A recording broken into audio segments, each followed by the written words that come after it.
vítejte u našeho videa, tady Vítek a dnes a Demiánek a dnes si tady podíváme na Pokece. Jo, dejte like a odběr, tak jdeme na to. Pokec. Jdeme na to. Tohle budou možná ty nejzlejší a nejhorší děti na světě. Hej, co děláš? Tyhle děti jsou tak zlí, že mají dokonce zákaz vstupu do některých obchodů a škol. V průběhu videa budeme hlídat čím dál zákeřnější děti, takže se dívejte až do konce. Právě nás čeká první dítě, který nám jejich rodiče svěřili na hlídání na jeden den. Poslali nám dokonce fotku toho dítěte, takhle vypadá. Jako trošku se bojím, proč má sakra v ruce sekeru. A od jeho mamky jsme ještě dostali psaníčko, tak si ho budeme přečíst. Děkuji, že jste mi povídali Vilémka. Doufám, že nebude moc zlobit a že s tím nebudete mít problém. PS, občas má problémy s agresí, tak prosím, ať zase nemusím něco platit. Co? Jak to má problémy s agresí? Co to znamená? A proč je sakra sekeru na fotce? Hej, kamo, vidím to nahoru, hej, má ruce krumpač. Hej, jdem za ně. Čau, hele, dneska tě máme na hlídání. Já tady s vámi nechci být, místo toho, aby jsem tady byl, tak můžu hrát doma Fortnite. Ale tak hele, mamka by tě posílala na hlídání, tak to tady stává dneska spotím, jak zvládneš. Prostě tě, proč máš ten krumpač? No, abych vám rozbil auto. Ne, počkej. To ne. Koho jsme to dostali jako na hlídání? Doslova znám, mám minutu a už nechci rozbít auto. Já jsem chtěl jít doma a hrát Fortnite, ale teďka musím s takovýma blbcova. Tohle video bude fakt insane. Já jsem totiž dával inzerát, že hledám mezi... Zase ta blbá reklama, to už vydržím.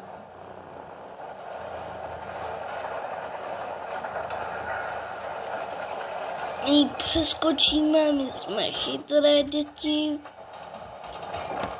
Sakra, ty mi. Jarek, to se vám netrká moc. S těmi fanoušky, ty úplně nejzlejší děti. No, myslím si, že se ozvali ti praví. No nic, hele, asi jedem. Ale co máš rád, co rád děláš? Máš hůrku? Kámo, takhle se tím vychovat nebudeš. Chtěl jsem ti udělat nejlepší den, co jsi prostě v životě měl. Tak ale ty se tím vychováš takhle, tak to nebude sranda. Kdy to budem? Chvilku asi pojedem, ne? To není jako, že vyjedeme hnedka jsme doma. Hej, tohle je crazy, kámo, on nevydrží 5 minut v autě a hnedka si stěžuje, když už tam budeme. To je šílený. Tady nemáme v tím autě. Cesta autem byla fakt otřesná, naštěstí jsme dorazili rychle domů. Tak jo, vítej tady u mě doma, pojď za mnou, pojď dovnitř. Takhle to tady vypadá, tady si můžeš sundat boty, hele, a půjdeme dovnitř a počujeme spolu. Nebo se dáváme to, co Sáko si nemyslí. Jak jakože se nebudeš sundávat boty? Tady budu chodit v botách. Kámo, však dneska si jdem po čelo. Ty ještě bahno, kámo, však ty boty máš úplně od bahna celý. Mě to nezajímá. Kámo, zasundáš ty boty. Ej, Peťa si sundá boty. Máš ty boty celý od bahna. Jako kámo, přijde to vtipný. Já přijde mi to všichni. Ty boty, ráně máš od bahna, musíš si to prostě... Mě to nezajímá. Kámo, tak budu mít to asi bahno prostě v celém domě. Mám možná jeden nápad, co by tě mohlo přesvědčit. Počkej tady chvilku. Zase reklama po 5 sekundách. Nemám myš. Nevím, kde mám myš, sakra. A OK, mám tady pro tebe jednu nabídku. To kdybych chtěla tady tu tady sušenku a za to bych si ty boty sundal.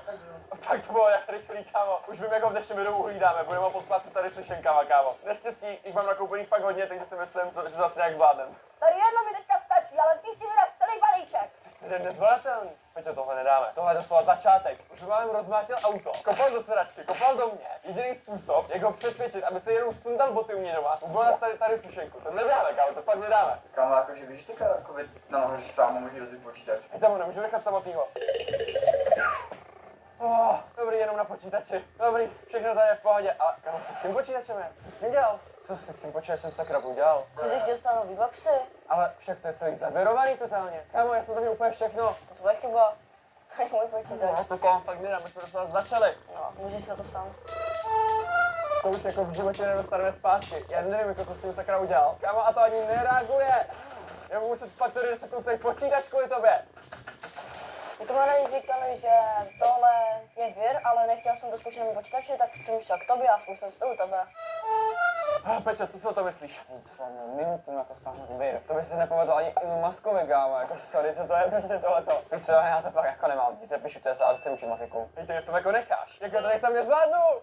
Já to nezvládnu sám tady, kam jdeš? Tak jo, tak bychom tady zůstali teďka my dva sami, hele, jak to zvládne. Já nevím, kámo, já to asi fakt nedám. Ach jo. Já se hrozně nudím, to je hrozná nuda. No tak hele, mohli jsme si něco zahrát na kompu, ale ten už jsme rozbil. Můžu ti ukázat, co tady mám v pokoji a třeba tě něco zaujme? Máš třeba auta? Ty máš Mercedes, jo, tak BMW je mnohem lepší. Tak to v pohodě, kámo, já mám i BMWčko. No ale můj táta má Bugatti. Bugatti, to má třeba jenom 1000 lidí na celém světě, jako to skoro nikdo nemá. Tak v Česku to mají třeba 2 lidi. No a to je vám jen z nich. A tak to jsem nečekal. Tímhle tě se neokouzlím, bohužel. Ale pak jsem si kupoval tady úplně nový Trevisy, za který jsem extrémně spokojený, stály asi 20 000. No to máš Stemu. Jak jste mu? To bylo hrozně drahý. No. Reálně nic neudělá radost. Já nevím, co mám dělat. Ale víš co? Mám tady PS5. Dobrý, ne? To bychom si mohli zahrát. No tak to mi dej. No, jako nedám ti ju, ale můžeme si zahrát, jestli chceš. Ne, ale já ho chci. Ne, nemůže dát PS5, už to stojí. Ale já to chci. Nemůžeš tady házet s věcma. Ale prostě chci ten PlayStation. Ne, Okamžitě ne, ho ne, dám. ne, ne. Ty mi teda nebudeš brát, kámo. Dej mi ho, dej mi ho. Nemám tě rád. Kámo, já jsem tak hodnej a chci mu nabídnout, že si zahrajeme spolu PlayStation a on mi ho ještě chce vzít a říct si ho domů. Kam zase zrhl? Já musím jít za ním, ať to neskončí jak ten můj zavírovaný počítač, kámo, jdeme za ním. Co tady děláš? Co je? No, taky. Co děláš? Počkej, to potřebuji na test. Počkej, to děláš? Ne, počkej, ne, to prostě nepohlídá. Kámo, mám takhle na půl minutu. Ale proč to udělal? Však já to potřebuji na test, ale. Ne, počkej, ne. To si děláš srandu. Proč to udělal? Protože dostaneš 5. To si děláš srandu, ne. Nekončím. Jak jako nekončí? Kam se zdrhá, kámo, jdeme za ním. Ještě hodinu, než si pro ní vrátí rodiče. To dáme. Kámo, jdeme za ním. Nepadej. Nepadej, komorníku. Hej, co tam s tou knížkou děláš? Dej mi to pésko, nebo tuhle knížku zapálím. Hej, kámo, já mu to pésko ale nemůžu dát. Ale už mi se už tady neprodává, mě už taka zabije. Kámo, prostě dej mu to pésko. To pésko stojí třeba 12 000. A tak buď kámoš, ne? Počkej, zastavíme. Ne. Co jsi to udělal? Dal své úkoly. Jak? Takový dítě, to jsem ještě nepotkal. Aspoň se hezky ohřeju o ohýnku. Mohli bychom se tam dělat špekáčky, Peťo. Končím. Peťovi tady právě hoří učebnice do školy. Já jsem rád, že už jsem školu dostudoval, takže tady tohle mi naštěstí udělat nemůže. Za chvilku si pro něj přijedou zpátky rodiče, takže ho vrátíme. Teď jdeme hlídat další dítě, který bude ještě horší. Což kamo, já si to už fakt nedokážu představit. Jdeme na to. Dělejme jsme rodičům a jeli jsme vyzvednout další dítě. Teď právě přicházíme do obchodního centra, ve kterém bude na nás čekat další zlobivý děcko. A teďka už se fakt bojím, protože potom jsme teďka zažili extrém. OK, dostal jsem SMS od rodičů tohle dítěte. A je tam napsaný, že už několikrát něco ukradlo z obchodu, že strašně řve a pořád někde běhá a že fakt miluje tousty. Takže když bude zlobit, takže máme nějaký tousty udělat. OK, to si myslím, že je dobrý tip. Jdeme na to spáně, jdeme ho potkat. Tak jo, čau, zdravím. Čus. No, jsem vytáhl telefon. Hej, čau, halo. Tvoji rodiče mi řekli, že tě máme dneska pohlídat. Co se děje? Kluka má zdrhl do teska, beru košíka do země. Tak, a jdeme. Kam zdrhl? On teďka to slova zdrhl někam. Já ho tady vůbec nikde nevidím. Máme ho na starost, kámo, a někam prostě zdrhnul. Až se ztratíme, jak nás jeho máma zabije. Ale kam by mohl zdrhnout? Jako je to dítě a co mají rádi děti? Kámo, sladkosti. Právě. Půjdeme ke sladkostem. Tak jsme ho konečně našli. Kámo, co tady děláš celou dobu? Vysvětlíš mi, proč tam jako zdrhlo. No tak můžete koupit sami zbytečnosti, já jsem tady šel k tomu hlavnímu hnedka. Jako myslíš ty sladkosti? My jsme reálně chtěli koupit chleba, máslo, šunku, vajíčka. K čemu? Tady všechno máme. Ne, kámo, tohle nebudeme kupovat. To už stačí. Kámo, já těch nebudu víc kupovat. To je už úplný košík. Reklama. To u vás přeskočím. Tak ty mě zrujnuješ. Já ti říkám, že tohle ti nekoupím. Že nekoupím, kámo. Já ti říkám, že mě to koupíš. Maria. To jsi zbláznil. Ty to si vyskládáš ven. Já to dělat nebudu. Tohle nebudeme přece kupovat, Peťa. No tak to asi budeme muset vyskladat, ne? To je práce, tyjo. To je hrozný. A jako dal bych si dostal marshmallow. No ale teď to ještě musíme rozstřídit. A jo, máš pravdu. Marshmallow, tvar, twist. A mu nám zase zdrhl, chápeš to už? Já to nechápu, jak to, že nám zase zdrhl? A víš, co si říkám? No, jak v té SMS vlastně bylo napsaný, že mám milé toasty. Tak co když bude u toustovačů? Jako reálně, hej, pojďte vy. To jdu napadl tam obrovský vrtačky, ale jsou toustovačka, to není normální, jo. A to on se byl nějaký toustovač, co se tam dělá? Co? On to krade. On ten toustovač normálně ukradl. Jsme ho chytli a máme ho natočenýho. Jdem za ním, jdeme se stavit, kam ne. Tam, za ním. Kamu, a ten je jasný. Hej. Co je, borci? Jsem se tady prohlížel sluchátka. Jak se to stane? Co máš? Nic. Vytáhni ho. Co? Vytáhni. Nákupy se ti vymkly z ruky. Prodávej na Vinted Jo. a přivydělej si. Vinted je rychlý. Jo. A co? Ten toustovač. Vy mě nenecháte ani na pokoji. Ale tam běží, kámo. Hej, on už běží, počkej, on běží z toho obchodu. Ten toustovač jsme za něj museli zaplatit, stál 1000 a vyběhl někam ven, kámo. Teďka se ho tady snažíme o tom parkovišti nikde najít. Kámo, kde je? Kámo, já fakt nevím. Hej, kámo, kde je? Já ho na tom parkovišti fakt nikde nevidím. Já nevím, ona se zdrhla. Počkej, koukej, to on. Čo, kámo, to je on, co tam sakra dělá? Co děláš? Proč ten vysavač sakra vzal? Víš, že bychom tebe mohli zavolat policii. Já kašlu na policii. Co? Teďka jsme to zaplatili. Doslova jsem, že to musel platit 1000, prostě protože to vzal. Proč jsi to udělal? Doslova teďka jsme to koupili. Teďka jsem to zaplatil. Tohle mě stálo 1000 a ty jsi to hnedka rozbil. Co jako? To mi, kámo, tvoje mamka zaplatí. No. Jako fakt nevím, co nás čeká u toho třetího děcka. Protože jestli tohle bylo druhý děcko, tak to třetí už nezvládne. Jo. Tohle byl doslova extrém, ale nebylo to nic v porovnání s posledním dítětem, které budeme dnes hlídat. Takže se dodívejte až do konce. Právě jsme dojeli na lokaci třetího dítěte. Maminka nám ji dala hlídat k Edovi domů. Eda tam s ní už asi půl hodiny je. A její mamka mi poslala SMS-ku, na který se píše: její 15, věří na ornamenty a modlí se k nim a 2krát už máme zapálila dům. To je fakt konec. Jdeme za Edou, chudák je tam teďka není sám, kamo. Už jsme u vchodu a s Edou tady právě čeká třetí nejzlobivější dítě, který by měl být úplně nejhorší. Bojím se, že jenom zaklepat, jdeme na to. Kámo, tak to bylo úplně crazy. No tak jdeme asi dovnitř, ne? Nebo já nevím, co nám zbývají. Borci, konec. Chtěl bych spát ke kamošovi, to je fakt strašně, byl jsem tady s ním půl hodiny. A konec, končím. Čau.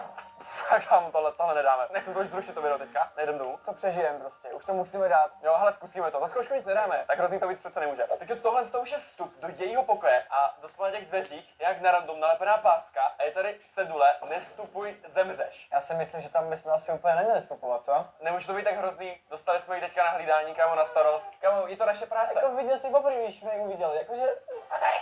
Já se trošku bojím. To bude v pohodě, pojďme zaťukat. Halo, halo. Tak zkusíme zaklepat ještě jednou.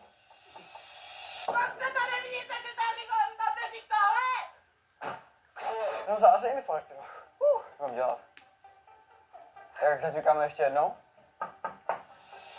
Co to děláte? Nebudete tady! Kámo, to v životě nepohlídáme. Co to bylo? První děcko, bylo ještě v pohodě, to druhý jakž takž, ale tohle, co to bylo? Myslím si, že bychom se měli podívat dovnitř. Kámo, proč tady tma? Proč tady má tolik svíček? Kámo, co to je? Proč tady tolik svíček? Kámo, co to je? Ona tady, kámo, asi dělá nějaký rituál, nebo já nevím. Počkej, co je tady? Ona tady má nové voodoo panenku se mnou, ona nás normálně proklela. A počkej, co má, kámo, proč tady uprostřed má, kámo, pocket řetízek? Já, co tady ty obrázky? Co třeba ten Shrek tady na tom? Asi mi tím papírem spoukne nějaký svíčky. Ale tak snad nebude naštvaná, tím bych si nebyl tak jistý. Zatím nás jenom proklela, ale myslím si, že, kámo, potom, co jsme jí spoukli, nás aj zabije, jako. A nespouknem to celý. Doslova ta podlaha je ze dřeva, celý ten barák je, kámo, ze dřeva, tak může začít hořet. Tak jdem to spouknout. Co to děláte? Co jste to zkazili? Já už nikdy netočím druhý díl. Myslím si, že z těch 1000 žádostí jsme vybrali fakt úplně ty nejhorší. To jako 100%. No nic, dávej to odběr. Lidi, tohle bylo epický. A jestli chcete jít druhý díl, já nehodu natáčet, ale musí tady být, když chcete 5. díl. No tak musíte dát 100 000 odběratelů. No tak zatím čau.